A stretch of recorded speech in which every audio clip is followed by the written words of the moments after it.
આ વખતે ચોમાસામાં શહેરમાં ભૂવા પડવાની સંખ્યા વધી ગઈ છે। ઠેર ઠેર પડી રહેલા ભૂવાઓથી વાહન ચાલકો મુશ્કેલીમાં મુકાઈ રહ્યા છે, તેમજ અકસ્માતનો પણ ભય વધ્યો છે।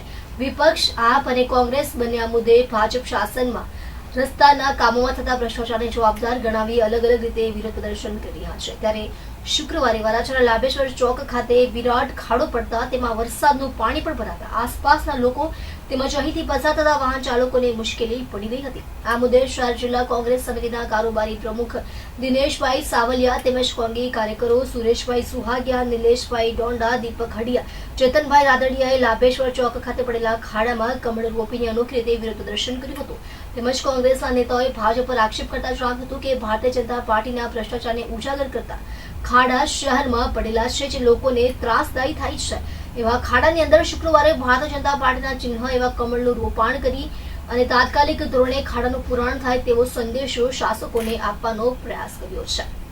મારું નામ સુરેશભાઈ સુહાગિયા, પૂર્વ સભ્ય નગર પ્રાથમિક શિક્ષણ સમિતિ સુરત।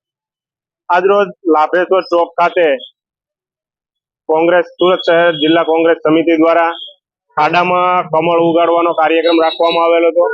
કારણ કે આજે રાવણ જેવા ત્રાસદાયી ખાડા પડી ગયેલા છે, પરંતુ ભય, ભૂખ અને ભ્રષ્ટાચારથી ભરપૂર જે આ સરકાર છે એનો કોઈ ઉકેલ નથી લાવતી।